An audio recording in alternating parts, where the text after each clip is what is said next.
सुप्रभात प्यारे विद्यार्थियों। आज की कक्षा में आप सभी का हार्दिक स्वागत है। आज के इस व्याख्यान में हम प्रथम प्रश्न पत्र के अंतर्गत प्रसिद्ध कवि बिहारी के दोहों की व्याख्या करेंगे।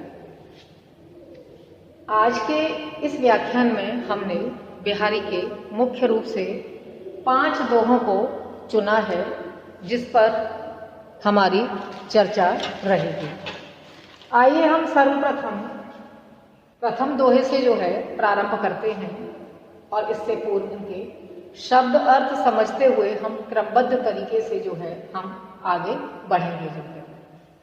सर्वप्रथम यदि हम प्रथम दोहे को देखते हैं कि जम कर मुँह तरहर पर्यो ई धरहर चितला।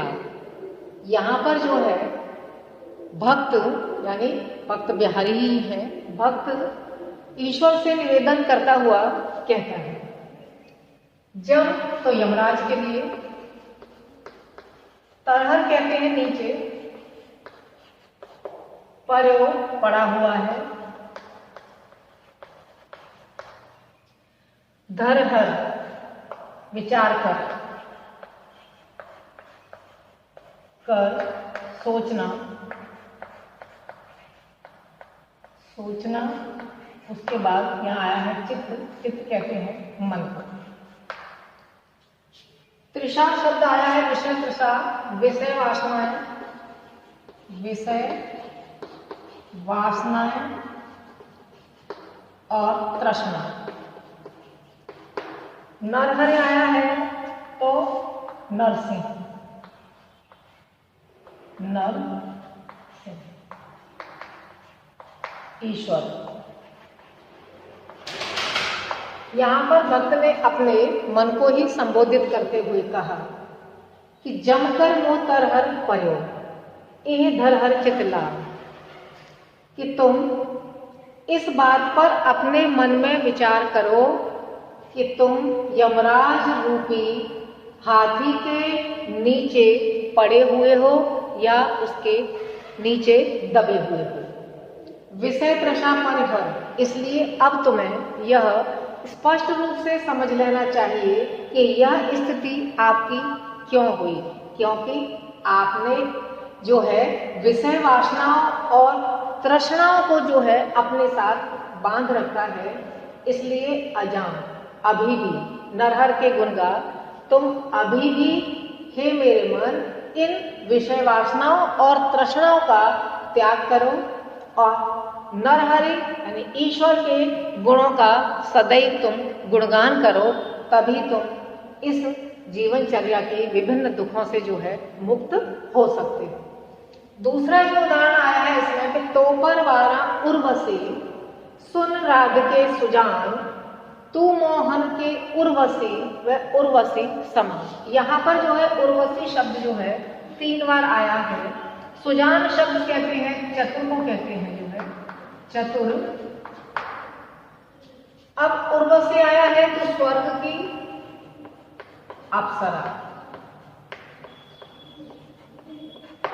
उर्वशी आया है हृदय में निवास करने वाली,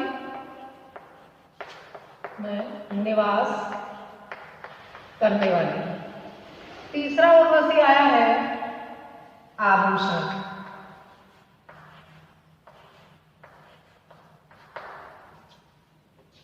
अब यहाँ पर हम देखते हैं नायिका का यानी राधा जी का श्री कृष्ण से प्रेम है, नायिका का नायक से प्रेम है, लेकिन उनके मन में जो है एक ये संदेह हुआ है कि वो मेरे अतिरिक्त भी किसी अन्य से जो है प्रेम करते हैं।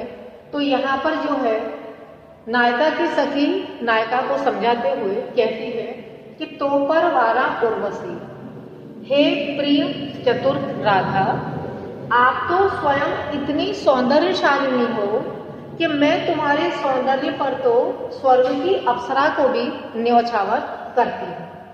तू मोहन के उर्वशी है, तुम तो सदैव, फिर यहाँ है कि उर्वशी समान, उर्वशी नामक आभूषण जो सदैव उनके गले में धारण किए हुए रहते हैं, तुम तो उस उर्वशी आभूषण के समान सदैव उनके हृदय के निकट ही हो।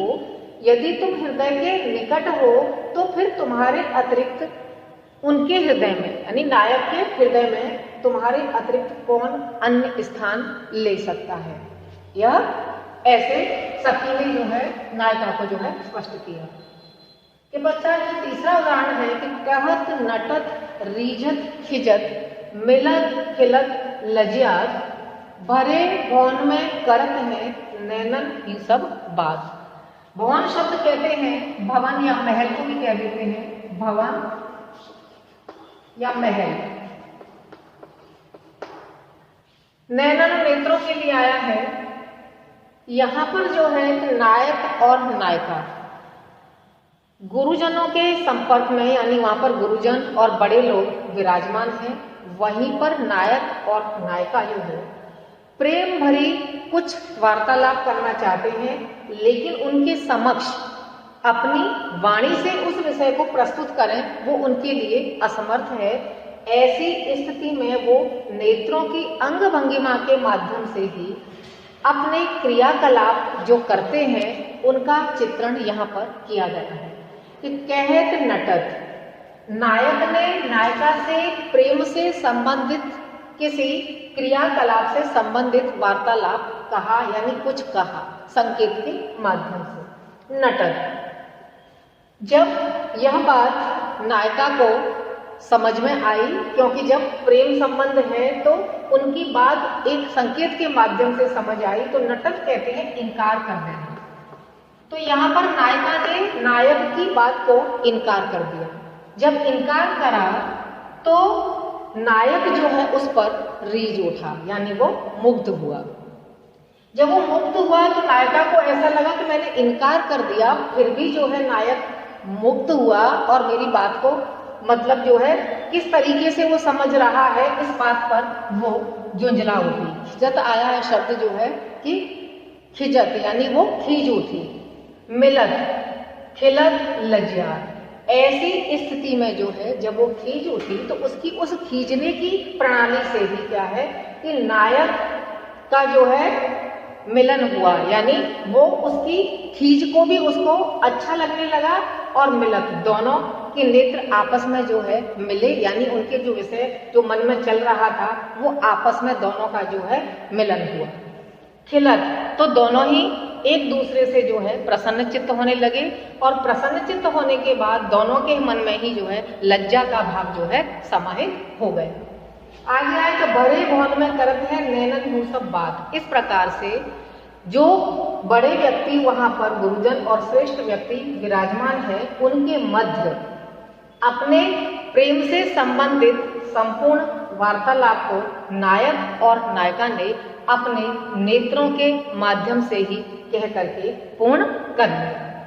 आगे आया है 4 नंबर पर, कौन बात रहिए बिरध अब देखो मुरार। मुरार यहाँ पर श्री कृष्ण के लिए आया है, भगवान के लिए आया है, ईश्वर के लिए। बींदे मोसा आय के गीदे गीदे तार। तार कहते हैं उद्धार करना, उद्धार करना। बींदे कहते हैं शब्द उलझना, उलझना। और मोसा शब्द आया है मुझसे, मुझसे।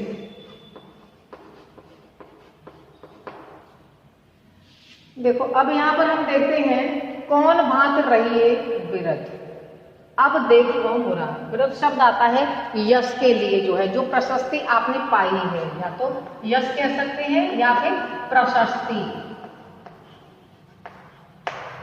भक्त ने ईश्वर से कहा कौन भांत रहिए बिरध अब देखवे मुराद। हे श्री कृष्ण, हे प्रभु कृष्ण, आपने जो है अत्यधिक यश प्राप्त किया है कि यह उद्धार करते हैं, उद्धार करने के यश को आपने प्राप्त कर रखा है या प्राप्त आप करते रहे हैं जो है।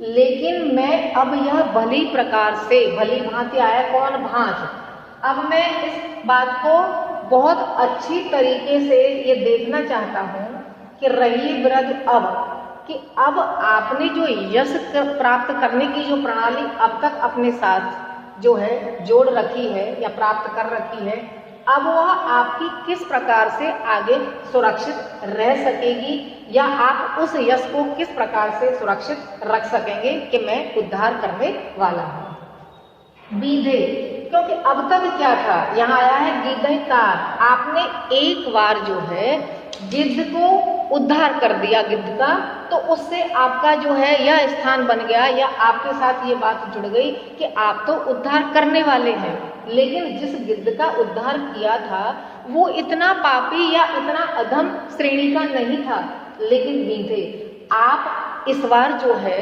बहुत ही निम्न स्तर के पापी या दुष्ट व्यक्ति से जो है आप उलझ गए हैं, जिसका उद्धार करना बहुत ही मुश्किल है।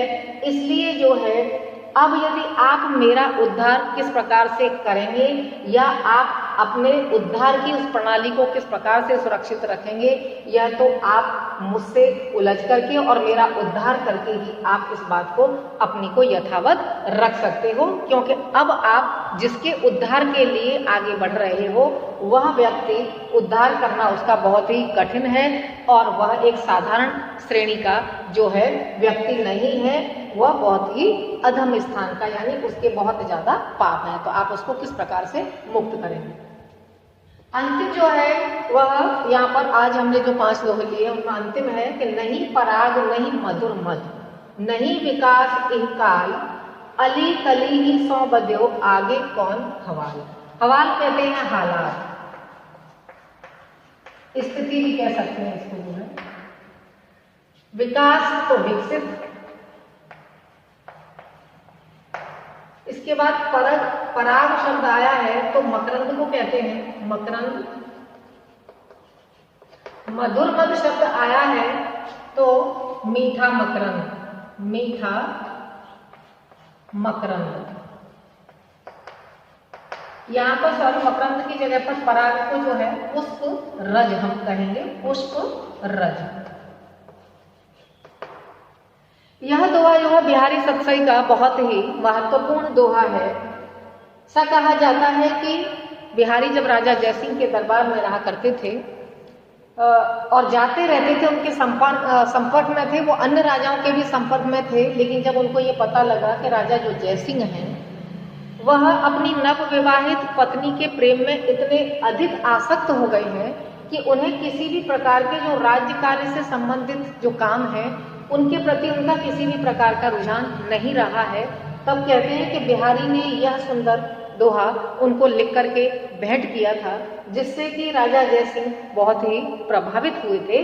तो इस दोहे को हम देखते हैं कि इसमें बिहारी ने कहा है कि नहीं पराग नहीं मधुर मधु। यहाँ पर राजा को क्या है कि एक भ्रमर के रूप में बांध करके कहा है कि नहीं पराग नहीं मधुर मधु, नहीं विकास नहीं काल। हे राजा जयसिंह, आप जिस मधुर यानी जिस के प्रति इतने ज्यादा आसक्त हो, यानी जिस के प्रति आप इतने आसक्त हो कि उसका उस पुष्प में तो एक तरीके से न तो अभी कोई पुष्प रज है, न उसमें कोई मकरंद है, न किसी भी प्रकार से वह अभी विकसित हुआ है। तो उसमें जब ये सब चीजें नहीं हैं तो आप इस प्रकार से क्यों इससे बंधे हुए हो। यहाँ पर आया है कि नहीं पराग नहीं मधुर मधु। जिस प्रकार से भ्रमर जो है किसी पुष्प में इतना ज्यादा आसक्त हो जाए तो उसमें पुष्परज भी नहीं है, मीठा मकरंद भी नहीं है, उसके बाद वो प्रफुल्लित भी नहीं हुआ है, तब उसके प्रति यदि इतना आसक्त है तो आगे उसकी क्या स्थिति होगी।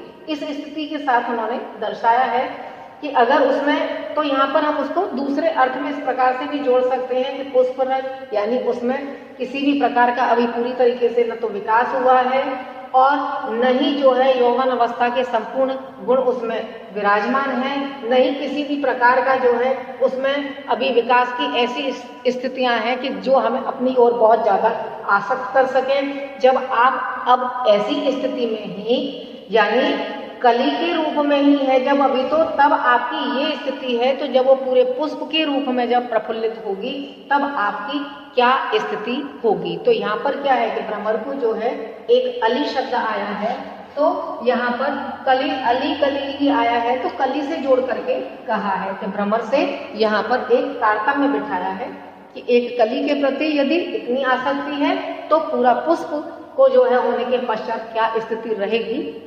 इस स्थिति से जो है कहते हैं कि इस दोहे के पश्चात जो है राजा जयसिंह को जो है पूर्व की स्थिति की अपेक्षा काफी सुधार हुआ था। उन्होंने राज्यकार्य की तरफ अपना ध्यान देना आकर्षित कर दिया था, तो इसलिए यह जो है राजा जयसिंह की स्थितियों को परिवर्तित करने के लिए जो है ये बहुत ही महत्वपूर्ण बिहारी का दोहा है।